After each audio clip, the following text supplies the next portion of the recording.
책을 읽을 때는 앞에 서론 또는 머릿말 또 머릿글 이런 것들이 있습니다. 서점에 가서 이제 책을 고르다 보면 그 내용을 다 읽기 어려우니까 목차가 있는 게 목차를 쭉 읽어보면 어떤 내용이 있겠구나 예측이 되지만 사실 그거는 제목만 있을 뿐이지 좀 더 자세한 내용을 알아보기는 어렵습니다. 그래서 앞에 선 또는 권두원 또 머릿글 머릿말 이런 것들을 읽어보면 이 내용이 대충 이런 식으로 진행이 되겠구나 라고 예측을 해보고 본인이 필요한 경우는 이제 구매하거나 읽을 수 있습니다. 신문의 논설이나 여러 가지 다른 글들도 보면 처음 앞부분에 어떠한 내용이 있느냐에 따라서 이 글의 방향이 어떻게 흘러가겠구나, 때로는 묘한 반전이 뒷부분의 결론에서 나타나는 경우도 있긴 하지만 대부분은 처음에 제시한 것들이 사전에 이 글은 어떤 방향으로 흘러갈 겁니다 라는 것을 얘기해 주고 있습니다. 오늘 에베소서도 사실 사도 바울이 에베소에 있는 교인들에게 보낸 서신 중에 첫머리, 제가 금요 성령 대망회 설교할 때마다 이제 3주 동안 걸쳐서 3번에 걸쳐서 설교하고 있는 본문이 거의 같은 부분이 있는데 에베소서 1장 3절부터 쭉 시작을 해왔습니다. 제일 처음에 찬송하리로다 이렇게 시작하고 있는데 왜 도대체 사도 바울은 갑자기 에베소 교인들에게 찬송하라고 얘기할까? 왜 우리는 찬송해야 할까? 그래서 첫 번째 이유는 바로 하나님이 우리를 오래전부터 택정하셨고 하나님의 백성 삼으셨는데 그것은 우리의 공로나 우리의 어떤 잘남이나 능력이 있어서가 아니라 그냥 하나님께서 아버지의 기쁘신 뜻대로 공짜로 값없이 우리를 택해 주셔서 하나님의 백성을 삼으셨는데 그 이유는 무엇인가? 바로 하나님의 뜻을 이룰 하나님의 나라를 이루기 위해 우리를 부르셨다. 이것이 큰 은혜 아니겠는가? 그러니 어떻게 우리가 찬양하지 않을 수 있겠는가라고 첫 번째 이야기했습니다. 두 번째는 기억나실지 않을지 모르겠는데 제가 설명을 좀 하게 되면 바로 그런 일을 하기 위해 죽을 수밖에 없었던 인간을 하나님께서 구원하셔야만 했고 자기 백성을 삼기 위해서 하나의 방법을 이용하신 것이 바로 자기와 동등한 바로 아들 예수 그리스도를 이 땅에 보내셔서 그분을 믿게 함으로 속량 죄를 다 씻어버리심으로 의로운 하나님의 백성으로 만드시고 그 구원한 사람들이 바로 하나님의 속량 안에 죄사함을 얻게 하는 것, 그리고 그러므로 인해서 하나님의 백성이 되므로 영원한 하나님의 나라를 상속할 수 있는 기업을 얻을 자로 만드신 것이다. 근데 그 기업은 제비를 뽑는 것과 같아서 선택의 의미가 있고 또 하나님께서 주신 기업은 바꾸지 않고 변하지 않는 영원한 소유의 개념이기 때문에 하나님의 소유로 삼으시게 되는 그런 일이 바로 예수 그리스도의 은혜를 통해서 있게 된 것이니 어떻게 우리가 찬양하지 않을 수 있겠는가, 찬양해야 마땅하지 않겠는가 하는 이야기를 했습니다. 오늘은 이제 그 세 번째 이야기로 바로 성령님에 관한 이야기입니다. 바로 하나님, 예수 그리스도, 성령, 그래서 삼위일체의 하나님을 사도 바울은 서원에 제시하면서 나머지 이 일들, 이 세 분이 하나이듯 교회가 하나임을, 하나님께서 택하신 백성들로 인해서 온 우주적 교회가 하나의 교회됨을 밝히면서 에베소서를 쭉 서술해 나가고 있습니다. 오늘은 그 세 번째 이야기인데 바로 성령 하나님에 대한 이야기. 그래서 그분을 통해서 우리가 어떻게 그분을 알면, 그분의 사역을 알면 어떻게 찬양하지 않을 수 있겠는가 하는 이야기를 오늘 해 나갈 겁니다. 사람에 따라서 또 이미 성령을 통해서 충만한 분들이 계시지만 우리 안에 성령의 확신이 없어서 여전히 성령님을 갈구하시는 분들이 있으시다면 오늘 이 말씀을 통해서 하나님 앞에 성령을 구하는 그 촉매가 같은 귀한 말씀이 되길 원하고 말씀의 씨앗이 저와 여러분의 가슴 속에 잘 새겨지기를 바랍니다. 그래서 이 사도 바울은 이 하나의 주제, 하나님에 대한 주제와 예수 그리스도의 주제와 성령에 대한 주제가 끝날 때마다 어떤 이야기를 하고 있냐 하면 바로 우리가 그의 영광을 6절에 보면 그의 은혜의 영광을 찬송하게 하려는 것이다. 하나님께서 우리를 택하셔서 아들 되게 하셔서 하나님의 은혜의 영광을 찬송하게 하려고 하는 것이다. 그리고 12절에는 우리가 그리스도 안에서 전부터 바라던 것처럼 그의 영광에 찬송이 되게 하려 합니다. 마지막 세 번째는 14절에 그의 영광을 찬송하게 하려 하십니다. 이렇게 되어 있으면서 이 하나님에 대한 찬송의 근원이 세 분, 성부, 성자, 성령 세 하나님을 통해서 우리가 하나님을 찬양하게 되는 근원이 있다라고 설명해 주고, 그렇게 함으로써 우리가 어떻게 되느냐, 바로 하나님을 찬송하는, 하나님을 찬양하게 하는, 하나님 이 땅에 보여드리는 하나님의 위대하심을 이 땅에 발설하게 하는 그분을 칭찬하게 만드는, 하나님을 위대한 분으로 만드는 그런 언행과 삶을 살도록 하게 하신 것이 바로 하나님의 뜻이다라고 우리에게 알려주고 있는 것입니다. 여러분, 그러니까 오늘 말씀을 잘 귀 기울여 들어보면 저 여러분은 하나님을 찬양하지 않을 수 없는, 마땅히 찬양해야만 하는 당위성을 얻게 될 것이라고 믿습니다. 그래서 사도 바울의 첫 번째, 사도 바울이 이야기하는 이 성령님을 통해서 우리가 하나님을 찬양해야 되는 이 첫 번째는 바로 약속의 성령으로 인치심을 받았기 때문이다라고 이야기합니다. 인이라고 하는 건 이제 보통 서류 같은 거 할 때 보면 사람 이름 뒤에 인 이렇게 있죠. 이게 뭐예요? 도장. 도장이죠. 그래서 인친다는 것은 도장을 찍는다라는 것입니다. 이 도장을 찍는 걸 어떻게 좀 설명을 해야 잘 이해할 수 있을까 가만히 생각해 봤는데, 모두들 다 아직 젊은 청년들은 아직 좀 그런 기회가 없긴 하겠지만 어른들은 이 도장을 찍는 일이 적어도 한 서너 번 조금 있었겠다. 일단 사는 집을 옮겨 다닐 때 계약서를 쓰잖아요. 그렇죠? 전세 계약서를 쓰기도 하고 매매 계약서를 쓰기도 하고 팔고 사고 할 때 계약서를 쓰는데, 사전에 임자가 나타나서 중개하시는 분도 많이 계시는 거 하지만 마음에 드는 집이 있더라도 이 가격이 맞으면 좋지만 안 맞으면 어떻게 해야 됩니까? 흥정을 해야 되잖아요. 그래서 중간에 이제 중개해 주시는 분이 어떻게 좀 해봐, 뭐 싸게 좀 팔아봐, 또는 야 여기는 정말 이렇게 조금 더 주고 사도 후회하는 게 아니야, 이렇게 설명해주면서 이제 중간에 가격을 상충해서 맞추죠. 그래서 중간에 하시면 계약서를 작성을 한단 말이에요. 그런데 도장을 찍기까지는 그 계약한 계약서가 유효합니까? 유효하지 않습니까? 그렇죠? 그리고 도장을 찍었더라도 계약금이 왔다 갔다 해야 되는데, 잔금을 치러야 되는데, 그렇죠? 자, 이 도장을 찍는다는 것은 그만큼 중요한 일인데, 도장을 찍게 되면 그때부터는 이것에 대해서 다른 사람이 그 물건에 대해 또 다른 계약을 할 수 있습니까? 없습니까? 없습니다. 그럼 이중 계약이 되면서 문제가 되기 시작하죠. 도장을 찍는다는 것은 점 찍는 것, 우리가 흔한 뭐 좀 쉬운 표현하면 점 찍는 것과도 비슷하다고 표현할 수 있는데, 도장을 찍는 순간 그것은 소유 권한에 대한 주장을 할 수 있는 근거가 됩니다. 그렇죠? 그러니까 하나님께서 성령님을 통해 우리를 인치셨다고 한다는 것은 우리가 누구의 것인가? 바로 하나님 입장에서의 내 것, 우리의 입장에서는 하나님의 것, 그것이라는 확증을 찍는 거란 말이죠. 인을 찍는 거예요.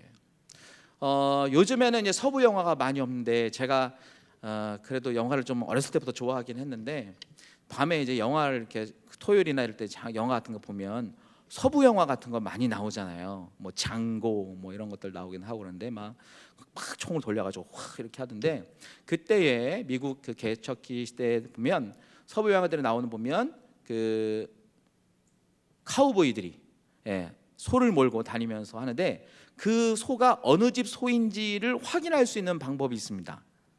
뭐예요? 그걸 이제 낙인이라고 그러죠. 이렇게 불에 달궈가지고 J자를 찍든가 엉덩이에다가 K자를 찍든가, 그래가지고 그 농장에 갔는데 K라고 하는 사람의 농장이어가지고 딱 갔는데 엉덩이에 J자가 찍혀 있어. 그러면 그 J자는 누구 거예요? J라고 하는 다른 집 건데 여기 와 있으니까 훔쳐갔든지 이거 나간 것을 돌려주지 않고 자기가 가져갔든지 돌려줘야 하는 일이죠. 그래서 인을 친다는 것은 낙인을 찍는 것처럼 소유가 되는 것입니다. 그래서 성령님께서 그 약속의 성령을 통해서 하나님께서 우리 인치셨다고 한다는 것은 바로 하나님께서 오래전에 택하셨던, 그래서 아무 값 없이 조건 없이 택한 우리를 예수 그리스도를 통해서 기업을 이을 기업으로 삼으시고 소유를 삼으셨는데, 그것에 대해 그 소유에 대해서 다른 누군가가 주장을 할 수 있을 수도 있으니까 영원히 그렇게 하지 못하도록 하나님께서 도장을 쾅 찍는 것, 그것이 바로 성령을 통해 인치신다는 것입니다. 자, 그러면 저와 여러분은 성령을 통해 인침을 받았는 줄 믿습니다. 근데 인침을 받았는데 인이 어디 있냐는 거예요. 도장을 찍었는데 짐승은 엉덩이에도 있을 수 있고 목에도 있을 수 있고 귀에도 표시가 달려 있을 수도 있는데, 이 성령의 인치심이 어디 있느냐? 마음속에? 가슴속에? 보이지 않는 그 인치심을 우리가 어떻게 알 수 있겠는가? 그래서 그것에 대해 바로 하나님은 그 영원한 보증에 대한 얘기를 또 함께 해 나가시는 겁니다. 도장을 찍는다는 표현은 마치 약속을 맺는 것과 같고, 또 그 약속을 했을 경우에는 취소할 수 없게 됩니다. 취소하게 된 경우에는 손해를 보거나 그 일에 대해 변상을 하거나 변제를 하게 되는 것이죠. 그래서 도장을 찍는 것은 바로 내 것임을, 나의 것임을 주장하는 근거가 되는 것입니다. 청년들 사이에서도, 우리 교회에서도 그런 일이 있으면 저는 사실 좋긴 하겠지만, 눈여겨 보다가 괜찮은 자매나 남자 청년이 있어서 아무도 모르게 점을 본인이 찍어놓고 가만히 있으면 다른 사람이 건드릴 수 있습니까, 없습니까? 아니, 가만히 있는데 말을도 안 하는데 모르니까 다른 사람이 또 점을 찍을 수 있어요. 그런데 이상하게 저 사람 내가 찍었어, 저 사람 내가 마음에 들어, 내가 어떻게 해볼 거야, 내가 한번 교제를 나눠볼 거야 라고 입 밖으로 내는 순간 어떻게 됩니까? 사실이 돼버려요. 그리고 둘의 사이는 묘하게 가까워지거나 아니면 상대방에서 거절하게 되면 점점 멀어져가는, 가까이 하기엔 너무 먼 당신이 돼버린 경우도 사실 있습니다. 그래서 이 소유가 되었다는 것, 그리고 도장을 찍는다는 것은 본인의 의사, 하나님의 의지, 그리고 소유에 대한 것, 결정에 대한 의미가 있기 때문에 성령님을 통해서 하나님께서 우리를 인치셨다고 한다는 것은 하나님 우리를 영원한 하나님의 소유로 삼으셨음을, 그래서 우리가 하나님의 소유되었음을 확인하는 일이고, 또 그렇게 됨으로써 우리가 누구에게 속한 것인가를 우리가 알 수 있는 근거가 되는 것입니다. 마치 짐승의 엉덩이에 낙인이 찍혀있는 그 모양과 문양이 어떤 문양이냐에 따라서 그 짐승이 그 짐승의 소유가 누구인지를 알 수 있는 것처럼, 우리가 성령님을 통해서 인침을 받았기 때문에 우리는 누구의 소유가 된다? 하나님의 소유가 되는 것입니다. 하나님 우리를 가지셨어요. 우리는 하나님의 것이에요. 그러면 누가 책임집니까? 하나님이 책임지시죠. 그렇죠. 그러니까 하나님이 책임지는데 뭐가 무서울 게 있겠고 뭐가 두려울 게 있겠습니까? 어차피 망하나 죽으나 다 누구의 것? 하나님의 것. 그러니 하나님께서 자기의 것을 망가지도록, 죽도록, 깨지도록 버려두시겠습니까? 아닙니다. 하나님은 우리를 기업으로 삼으셨기 때문에, 하나님의 것으로 만드셨기 때문에 그것을 가장 아름답게, 가장 고귀하게, 가장 존귀하게, 그래서 하나님 닮은 꼴로, 하나님처럼 살도록, 하나님과 교제할 수 있도록 마치 하나님의 자녀인 것처럼 우리를 자녀로 삼으셨다는 거죠. 그러니 우리가 어떻게 찬양하지 않을 수 있겠는가? 사도 바울은 이야기하는 것입니다. 두 번째는 이 성령님의 사역을 바로 기업의 보증이다라고 이야기하고 있습니다. 보증이라는 것은 어떤 사물 또는 사람에 대하여 책임지고 틀림없음을 증명하는 일입니다. 그렇죠? 그래서 증명을 잘해야 되고 보증을 잘해야 되기 때문에 부자간에도 우리나라에서는 보증을 서주지 말라라고 이야기합니다. 왜요? 거기에는 책임이 따르기 때문입니다. 그렇죠? 네. 그래서 일반적인 보증의 경우에는 이 보증금 이제 아까 잠깐 집에 대한 이야기를 했는데, 보증금을 왜 거나요? 월마다 또는 또 그 집에 대한 소유권이 누구에 있음을 확인하고 그것에 대해 나중에 변제 처리를 할 수 있도록 보증금을 미리 걸어 놓는 거죠. 그렇죠?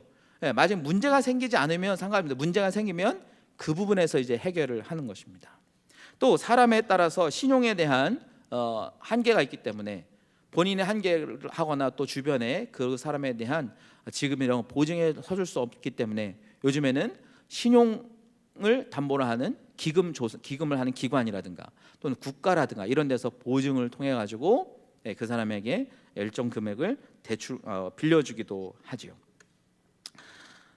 이렇기 때문에 이 보증은 사실 계약 사항을 이행하느냐 안 하느냐에 따라서 이 보증 여부는 달라지는데, 보증을 내는 사람, 보증금을 내는 사람은 집주인이 내나요? 세입자가 내나요? 세입자가 내죠. 그 서비스를 받는 사람이. 그렇죠? 또 우리가 이제 어디 놀러 가는 야외 같은 데 가면 뭐 자전거를 빌려 타거나 뭐 이런 것들 하게 되는 경우 신분증을 맡기거나 보증금을 맡기는 경우들이 있죠. 예. 그리고 뭐 이런 경우도 있을 텐데 뭐 이렇게 옷을 벗어 가지고 뭐 목욕탕이나 아니면 사우나나 이런 데 갈 때 열쇠에 대한 보증금을 뒀다가 나중에 반납하면 환급을 해 주기도 하죠. 네. 뭐냐면 서비스를 이용하는 사람이 사실 이제 보증을 겁니다. 그렇죠? 이거 문제가 생기면 내가 책임지겠습니다. 그렇죠? 그런데 하나님이 우리에게 기업을 주시는 것이 분명하다면, 우리의 우리를 그렇게 삼으셨다면, 사실 하나님의 은혜를 받고 하나님을 통해서 우리가 얻는 것이 우리의 입장이라면 사실 보증금은 누가 걸어야 되는 거예요? 저희가 보증금을 내고 하나님의 은총을 받거나 이렇게 되는 것이 사실상 일반적인 구조라면 맞잖아요. 그런데 실제 보증은 누가 내셨어요? 하나님이 냈어요. 집주인이 보증금을 내고 살으라 얘기하는 거죠. 이런 경우가 있습니까? 없습니까? 하나님밖에 없어요. 네. 이게 이제 우리가 생각하는 일반적인 경우와 다르다는 것입니다. 하나님께서 왜 그토록 보증을 내어주셨을까? 하나님께서 성령님을 통해 우리에게 야 너는 내 기업이야, 내 나라 너에게 줄 것이라는 그 보증을 왜 성령님을 통해서 일부러 하셨을까? 왜 그럴까요? 자녀니까? 네, 또 하나는 믿지 않을까 봐, 못 믿을까 봐, 안 믿으니까. 마치 우리가 마트에 가면 음식이 맛있는지 없는지 시식을 시켜주죠. 맛있다고 아무리 얘기하면 뭐해? 먹어봐야 진짜 맛있는 줄 알고 사게 되는 거죠. 영원한 하나님의 나라의 백성으로 삼으시고 내 나라를 너에게 주겠다는, 네가 나의 자녀이고 영원한 상속자가 될 것이라는 이야기를 해주고 했는데 믿지 않으면 어떻게 해야 돼요? 믿도록 해야 될 거 아니에요. 그렇죠? 그래서 그 방법으로 뭘 하셨냐? 바로 성령님을 우리에게 보내주셔서 성령님이 그 영원한 하나님의 나라에 대해 우리에게 알게 하시고 듣게 하시고 이해하게 하시고 확신하도록 우리에게 보증으로 내어주셨다는 것입니다. 그래서 그분이 보증을 서기 때문에 하나님의 나라는 유효한 것이고 우리는 하나님의 나라의 상속자가 되는 것이죠. 바로 이 하나님은 성령님을 통해서 우리에게 그 기업의 보증이 되도록 하셨다는 겁니다. 그 기업, 하나님이 우리를 소유로 삼으셔서 영원한 하나님의 나라를 함께 이루어갈 그 나라의 주인으로, 마치 주인 같은 역할을 할 수 있도록 상속자로 삼으셨다는 그 사실을 우리에게 보증인으로 성령님을 내어놓으셨다는 거예요. 그 두 가지의 사역이 저와 오늘 여러분에게 어떻게 우리가 하나님을 찬양하지 않을 수 있겠는가라고 이야기하는 사도 바울의 이야기의 근원이 되는 것입니다. 그래서 이 성령님은 어떤 면에서 우리에게 보증으로 되었느냐? 사실 오늘의 본문에는 나와 있지 않지만 고린도후서 5장 1절부터 5절까지의 내용을 보면, 만일 우리의 땅에 있는 우리의 장막집이 무너지면 하나님께서 지으신 집, 하늘에 있는 그 집, 그 영원한 하늘에 있는 집이 우리에게 있는 줄 우리는 알고 있다라고 사도 바울이 이야기하면서 마지막에 5절에 보면 곧 이것을 우리에게 이루려고 보증으로 성령을 우리에게 주신 이는 누구시다? 하나님이시다라고 얘기했단 말이에요. 그러니까 영원한 하나님의 나라가 실존함을, 그리고 그 영원한 하나님의 나라가 우리가 육체의 끝이 난 그 이후에, 인간의 삶을 다 지난 이후에 영원한 하나님의 나라를 우리에게 주실 것이란 그 확증을 보증으로 성령이 우리에게 보내주셨다는 거예요.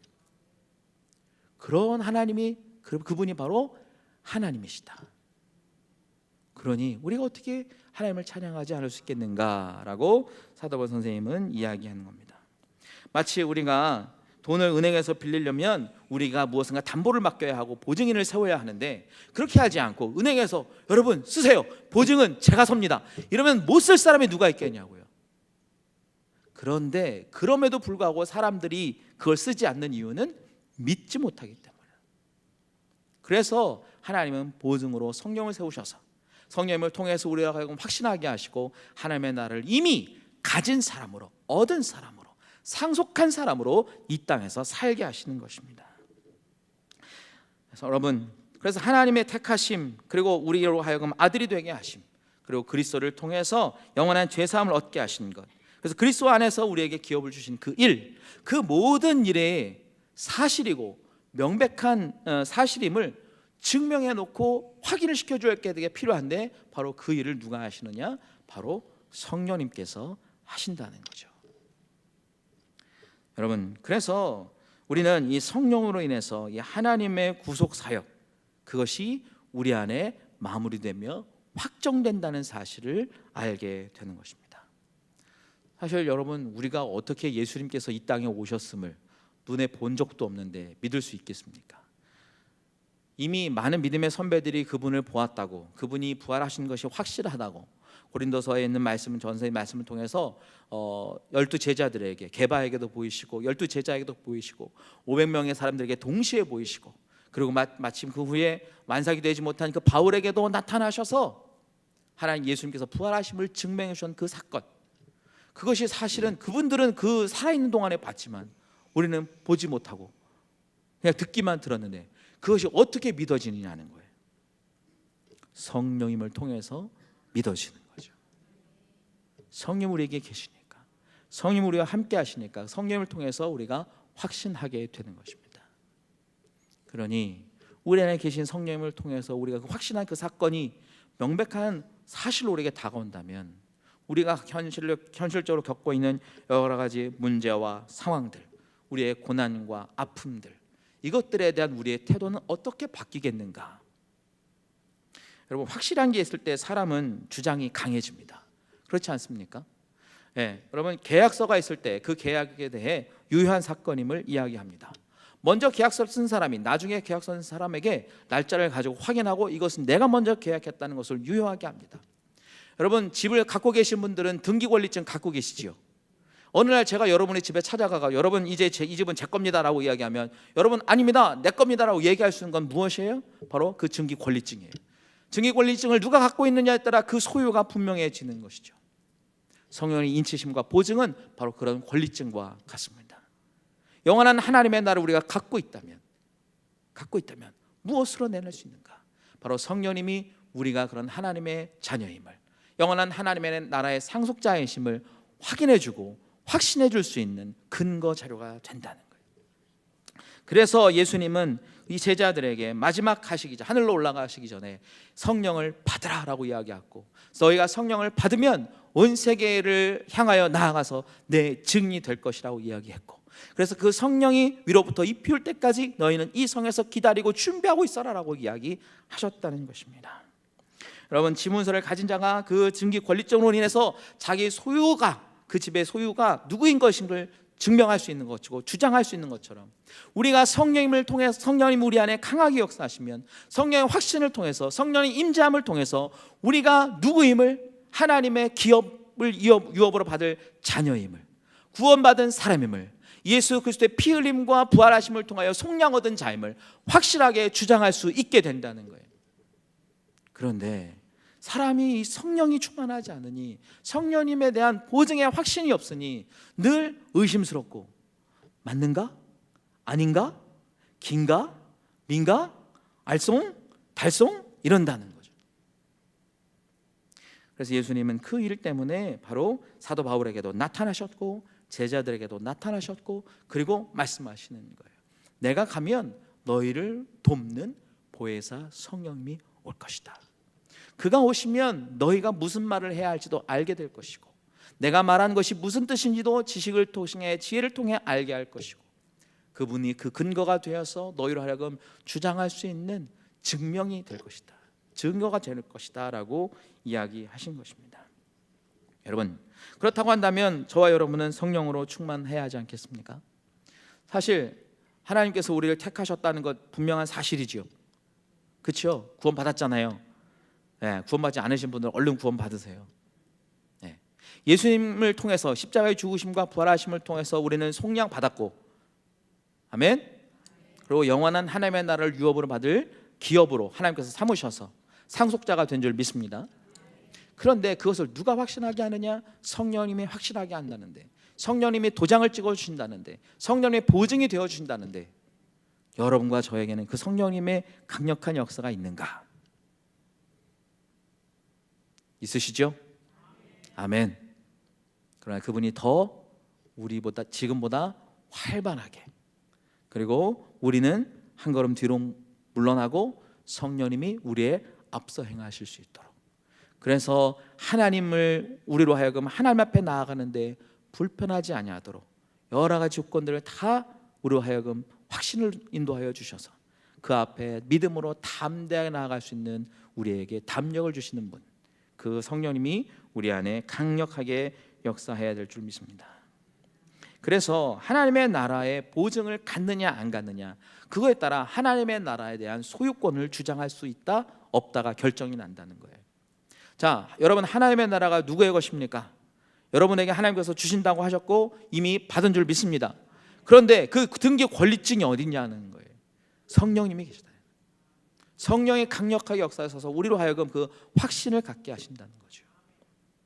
그래서 사도 바울은 지금까지의 이야기에서 조금 다른 방향으로 이야기를 흘러가는데, 앞에서 함께 쭉 살펴보면 3절부터 읽어보면, 하나님 곧 우리 주 예수 그리스도의 아버지께서 신령한 복을 우리에게, 그리고 그리스도 안에, 3절에 창세전에 그리스도 안에서 우리를 택하사 우리로 사랑 안에서 그 앞에, 그리고 기쁘신 뜻대로 우리를 예정하셔서 그가 사랑하는 자 안에서 우리에게 거저 주시고, 우리는 그리스도 안에서 그 은혜의 풍성함을 따라, 그리고 이 모든 지혜와 총명을 우리에게 넘치게 하시고, 9절에 이 그 뜻의 비밀을 우리에게 알리신 것이고, 계속해서 우리 이 모든 그 결정들 일하시는 일에 따라 우리가 예정함을 입어서, 이는 우리가 그리스도 안에서 전부터 바라던 일이라고 이야기하면서 계속 끊임없이 우리로 이야기하고 있어요. 그런데 묘한 것은 오늘 우리가 함께 읽었던 본문 13절 14절은 이 이야기의 대상을 너희로 바꿉니다. 그 안에서 너희도 진리의 말씀 곧 너희의 구원의 복음을 듣고 그 안에서 또한 믿어 약속의 성령으로 인치심을 받았으니라고 이야기하는 거예요.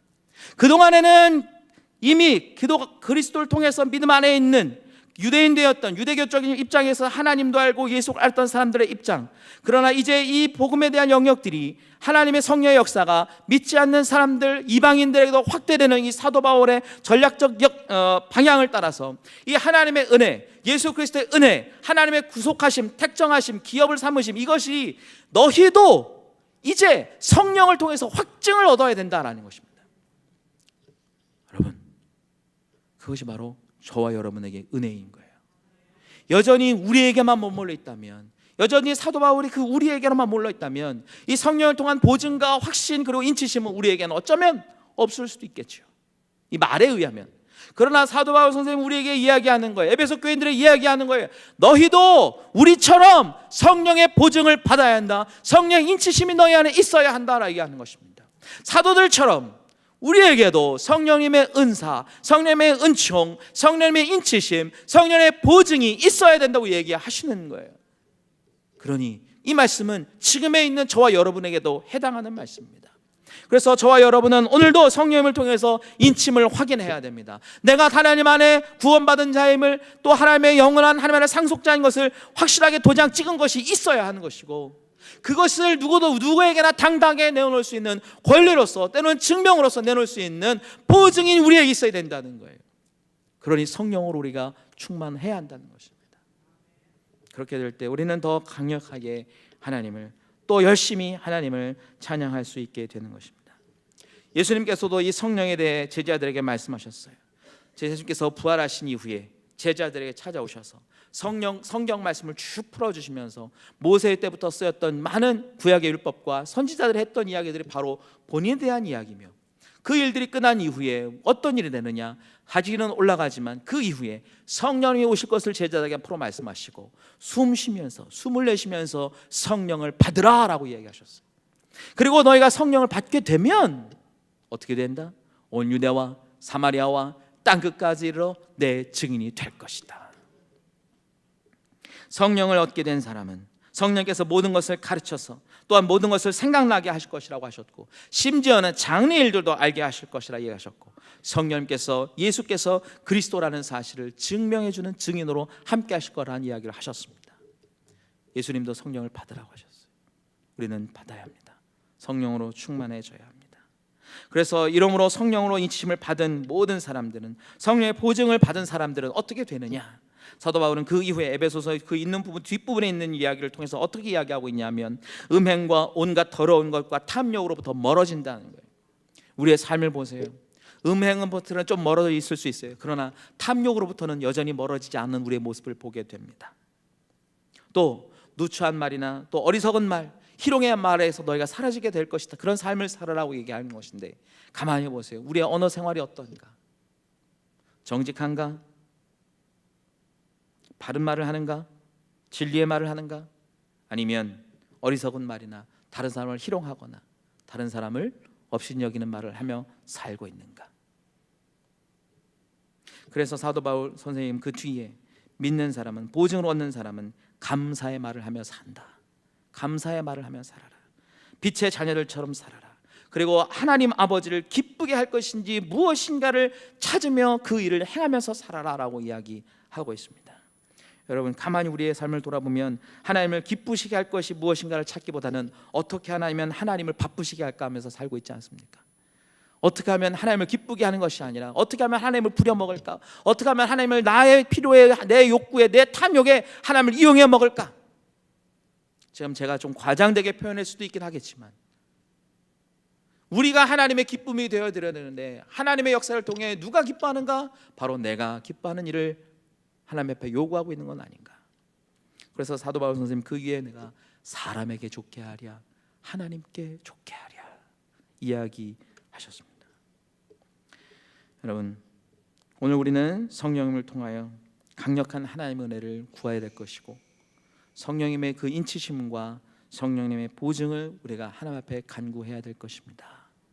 그것이 우리가 하나님께 나아갈 수 있는 근거가 될 것이며, 영원한 하나님의 나라에 대한 소유의 근거가 되어서 이 땅에 대해, 이 세상에 사는 것에 대해 연연해하는 것이 아니라 저 영원한 하나님의 나라를 가진 사람으로 이 땅에서의 불편함과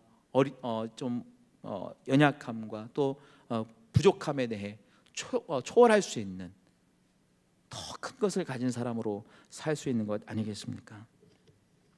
여행을 하다 보면 집에 있을 때보다 불편한 것이 사실입니다. 그렇죠.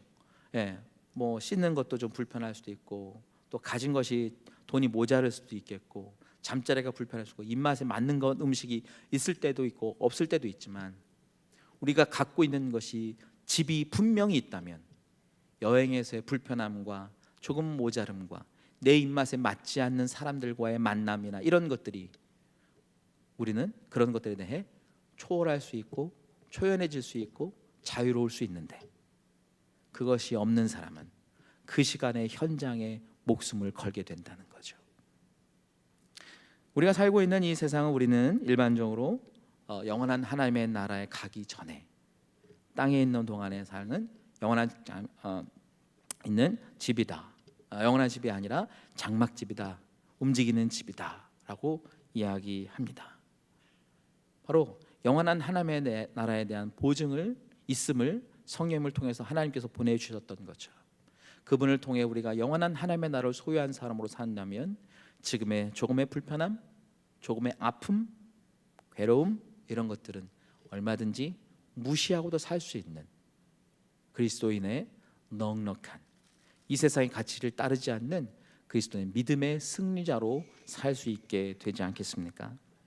그래서 오늘 저와 여러분은 성령의 인치심과 보증을 함께 구해야 될 것입니다.